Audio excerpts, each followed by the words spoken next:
She thought her life was over the night they tried to sell her to an old chief. But then he appeared, a man no one truly knew, until blood and fire revealed the truth. This is the story of hidden heir, betrayal, forbidden love, and a kingdom reborn. Stay with me, because once you hear this, you will never forget it. If this is your first time coming across this channel, please kindly subscribe for more interesting real-life African stories. Zara sat on the steps, hugging her knees, her small body shivering, her lips cracked from crying. Hours had passed since her mother said, "Wait here, I will be back soon." Hours, and still no one came. The chapel bell rang and a few worshippers walked past, sparing her only quick, pitying glances. Then Madame Kemi appeared. She was a tall, round woman, her wrapper tied firmly around her waist, her headscarf tinted to the side. She paused when she saw the girl. Small girl, where are your people?" she asked. Zara lifted her tear-stained face. "Mama went to buy food. She didn't come back." Madame Kemi's eyes softened for a moment. Then her lips curved into a sigh. "Chai, poor child. Come, follow me home. God has put you in my hands." That night, Zara slept on a woven mat in Madame Kemi's parlor, the smell of fried goat meat clinging to the air. She whispered to herself as her eyes closed, "Mama will come back. Tomorrow she will come back." But tomorrow never came. At first, Madame Kemi treated Zara kindly. She fed her hot yam porridge, gave her old clothes, and even plaited her hair roughly one Sunday morning. Neighbors praised her. "Kemi, God will bless you for this," they said. Taking in a stranger is not easy, but with each passing year, kindness thinned like watered soup.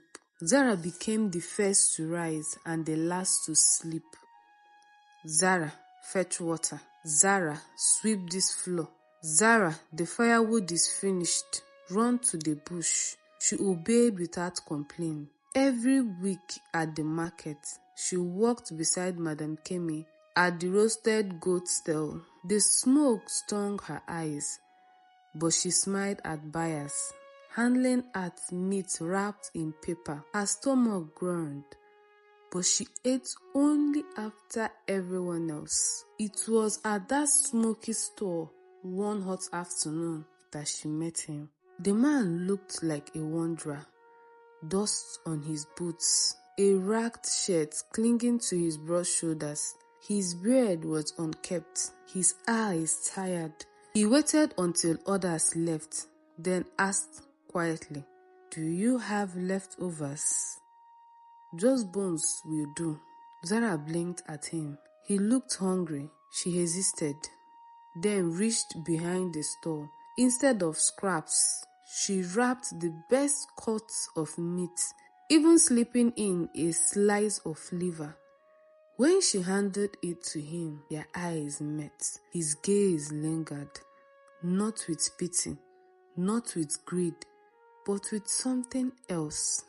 Respect. "Thank you," he said softly. Zara managed a small smile. "Eat well. The forest is unkind." He nodded. "My name is Kane." She never forgot the way he said it. The market on Stonebrook was always alive.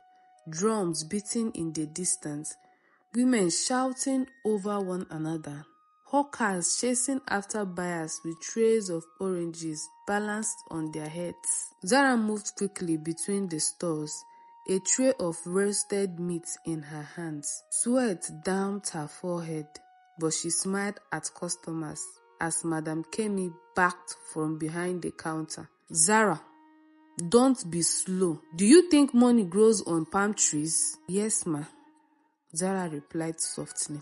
That day, Kene returned, not like a buyer this time, but like someone who belonged.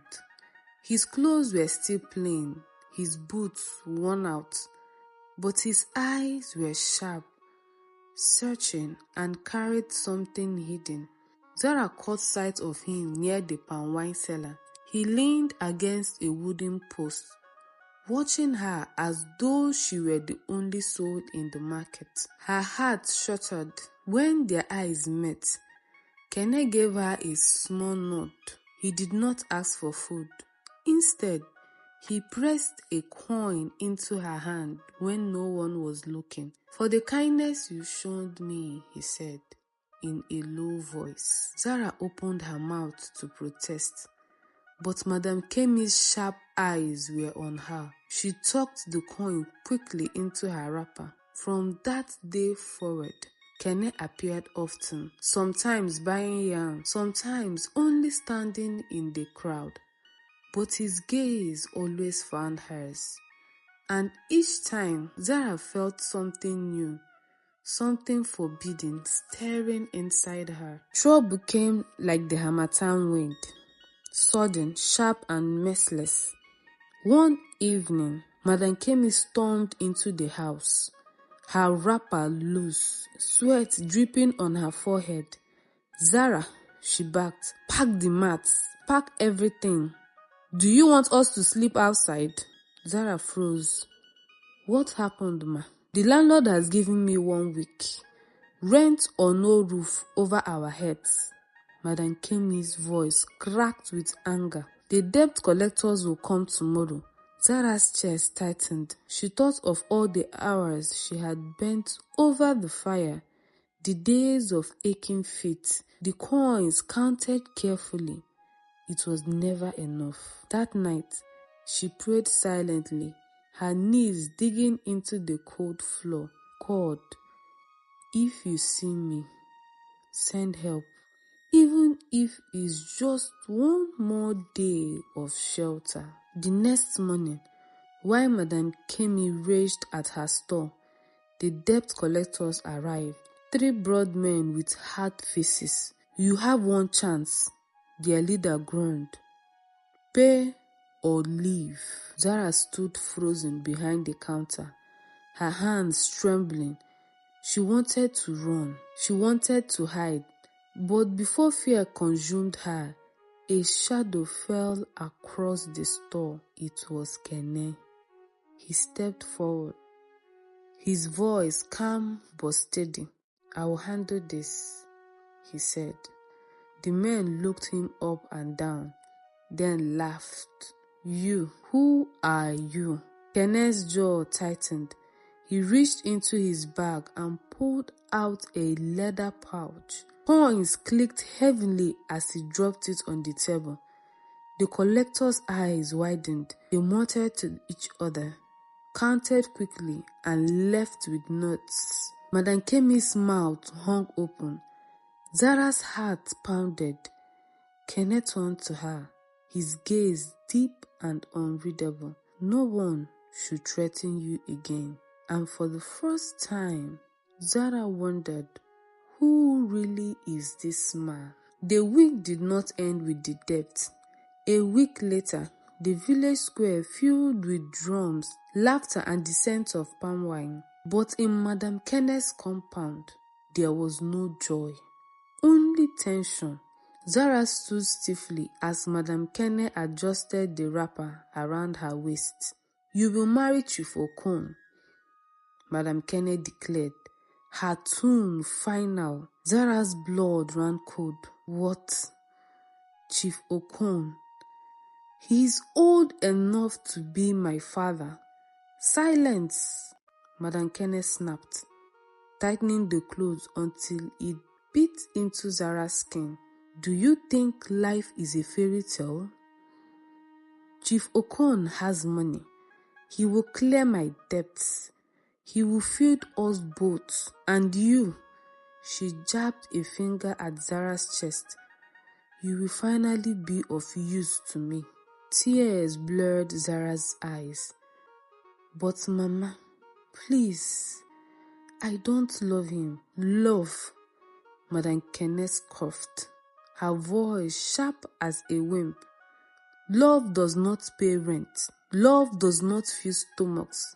You will do as I say. That night, Zara slipped out of the hut, her feet carrying her to the edge of the village where the moonlight painted the earth silver. She sat on a rock, her head buried in her hands. A voice broke the silence. "You're troubled," Kane said, stepping from the shadows. Zara looked up, startled. His presence always seemed to come to her at her breaking point, as though fate sent him. "They want to give me to Chief Okon," she whispered, her voice trembling. "I'd rather die than be chained to him." Kane's eyes darkened. He took a step closer. "You won't marry him." Zara's heart raced. "But how? I have no choice." Kane's lips pressed into a thin line. He looked past her, towards the village lights. "Sometimes, choices are not given, they are taken. And I will stand by you while they destroy you." For the first time, Zara saw something fierce in him. Not just kindness, but power. A dangerous power that both frightened and comforted her. In that moment, she realized Kane was not just a wanderer. He was a man carrying secrets. Secrets that could change everything. The night of Zara's supposed wedding arrived. The compound of Chief Okon was lit with lanterns that swung gently in the wind, casting air shadows across the walls. Drums thundered in the distance. Women danced and men laughed as kegs of palm wine were rolled into place. Zara sat quietly in a corner, her eyes swollen from crying. She wore a red wrapper, her hair adorned with cowries. She looked like a bride, but her heart felt like a prisoner's. Chief Okon wandered toward her, his large belly bouncing with each step, his breath heavy with alcohol. "Ah, my beautiful flower," he crooned, grabbing her hand. "From today, you are mine.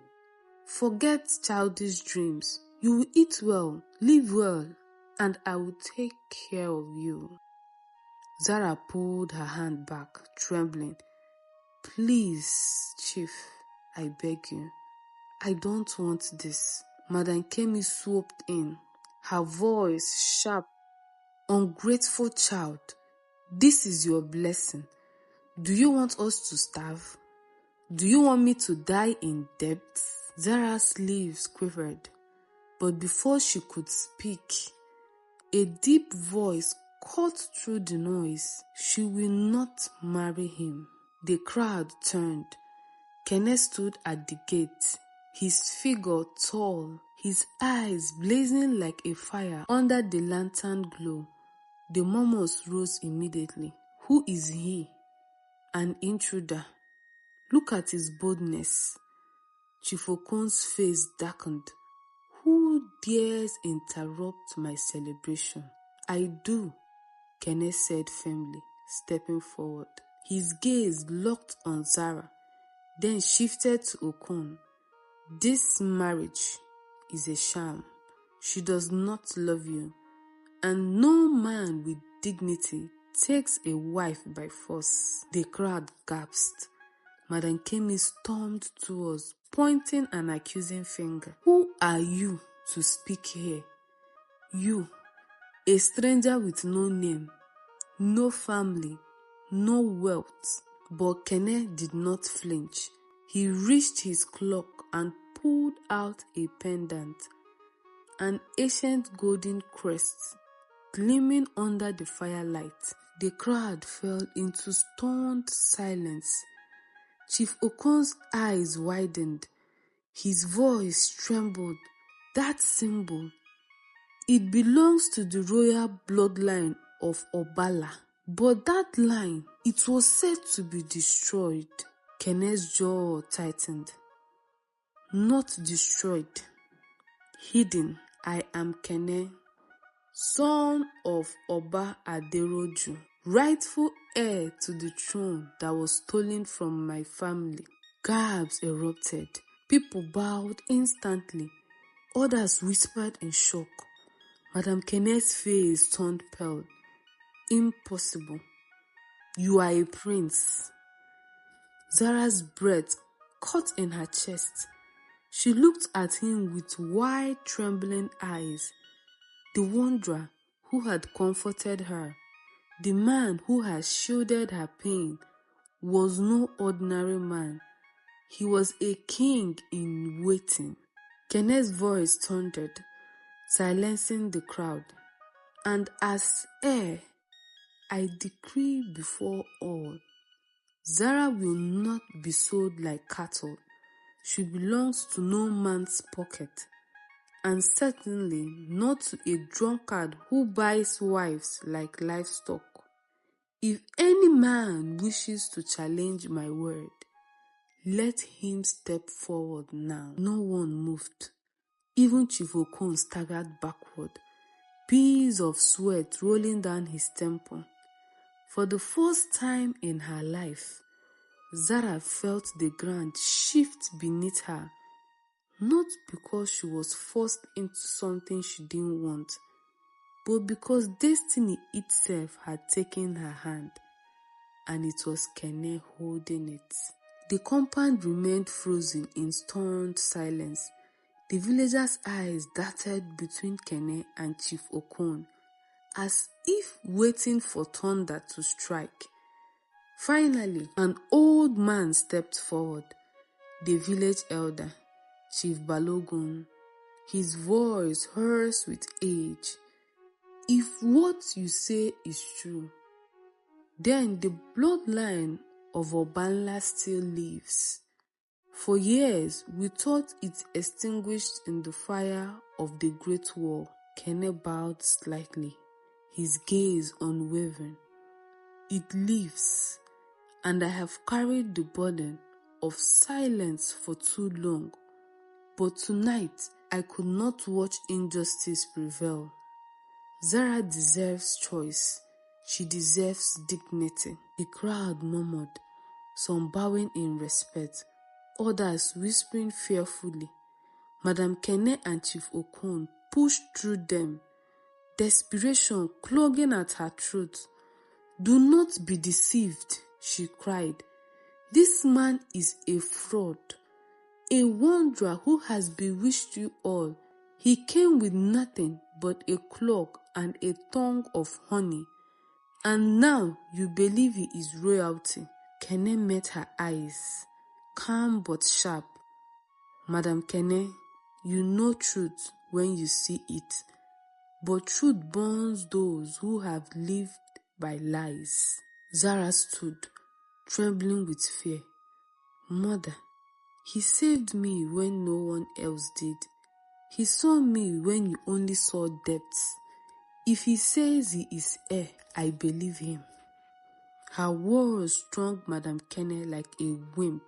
She raised her hand to slap Zara, but Kene caught her wrist. His grip was steady, not cruel, but filled with authority. Enough! No hand shall strike her again while I stand. Gasps erupted once more.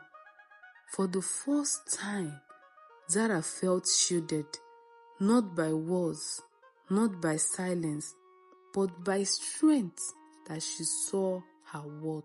Chief Okon, furious at being humiliated, staggered forward, his belly quivering with rage. Prince or not, you have no right to take what I paid for.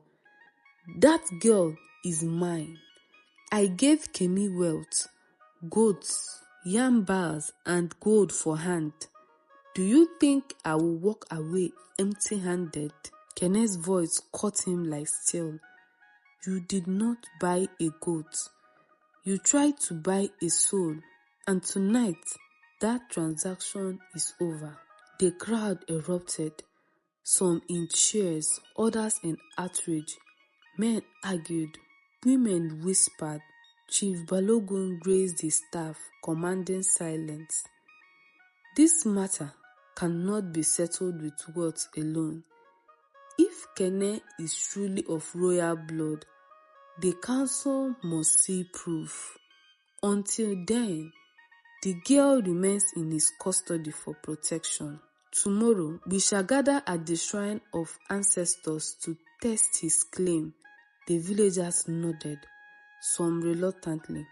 Madame Kene collapsed to her knees, weeping, not out of sorrow for Zara, but out of fear that her debt would consume her, without Chief Okon's wealth. Chief Okon himself stormed away, his pride in tatters, vowing vengeance. As the night dissolved into whispers, Kene turned to Zara. His hand brushed her lightly, not possessively, but as an anchor. You are safe now, he said softly. Zara's lips parted, her eyes searching his. Safe. But for how long? If you are truly a prince, then your enemies will not rest. And if you are not, her voice cracked, then you will be haunted for daring to claim such a name. Kene held her gaze, the firelight flickering in his eyes. Then let them come. I have carried this secret too long. With you by my side, I no longer fear the storm. For the first time, Zara did not feel like a pawn in someone else's game. She felt chosen.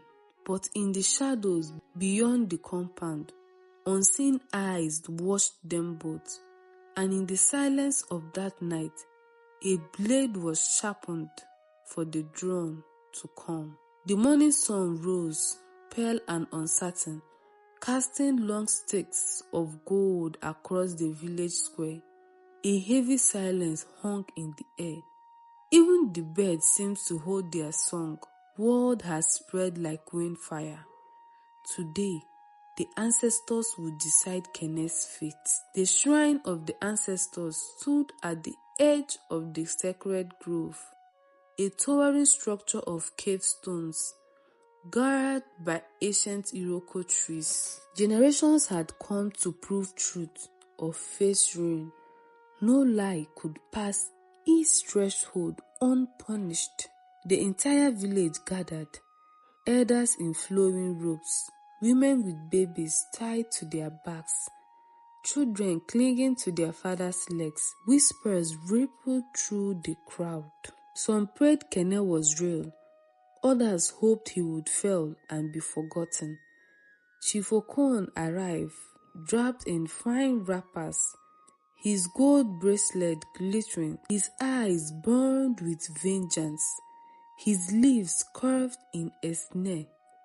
Behind him, Madame Kemi shoved nervously, her pride drawn in fear. At the center of it all, Kene stood tall. His clock was plain, but his presence commanded attention. Beside him, Zara's hand trembled, but she did not step back. She would witness this truth, whatever it was. Chief Balogun, the village elder, raised his staff. Today, we stand before the spirits of our fathers. If this man is indeed Obalan's heir, the shrine will answer, and if he lies, let his tongue rot and his blood curse him. The crowd shuddered. Two priests emerged, their bodies painted in chalk and cane wood, their chants echoing through the trees. They carried a calabash filled with sacred water and a dagger forged in ancestral fire. Kneel, one commanded. Kenneth dropped to one knee, his eyes steady, his jaws set. The priest dipped his fingers in the calabash, sprinkling drops on Kenneth's head. "Speak your name," he intoned. Kenneth's voice carried across the square. I am Kane, son of Adero, last prince of the Obana line. The priest sliced Kene's palm with the dagger. Blood whirled and dripped into the calabash. The crowd leaned forward, holding their breaths. The water hissed, smoke rose. Then suddenly, the liquid turned to a deep shade of crimson, glowing as though lit from within. Gasps erupted. Women fell to their knees, wailing praises. The elders' eyes widened, their hands trembling. Chief Balogun dropped his staff in awe. The ancestors have spoken. His blood is royal. The air exploded with noise. Some cheered, some screamed. Chief Okon's face drained of color, his lips quivering with rage. Kene rose slowly, his bleeding palm clenched into a fist. His voice rang like a bell. I hid my birthright to survive, but no more. Today you know me, not just as Kene, but as heir to a throne stolen by betrayal. And I swear by the blood that binds me, I will reclaim what was lost. The people roared, torn between fear and hope. Zara's heart thundered. She stared at him, not with eyes of a servant, but with the eyes of one who had just witnessed the impossible. Chief Okon bowed his head in shame, while Madame Kemi cried on her knees begging for forgiveness. And so, the boy once called a wanderer became a king, and the girl who was once abandoned became a queen.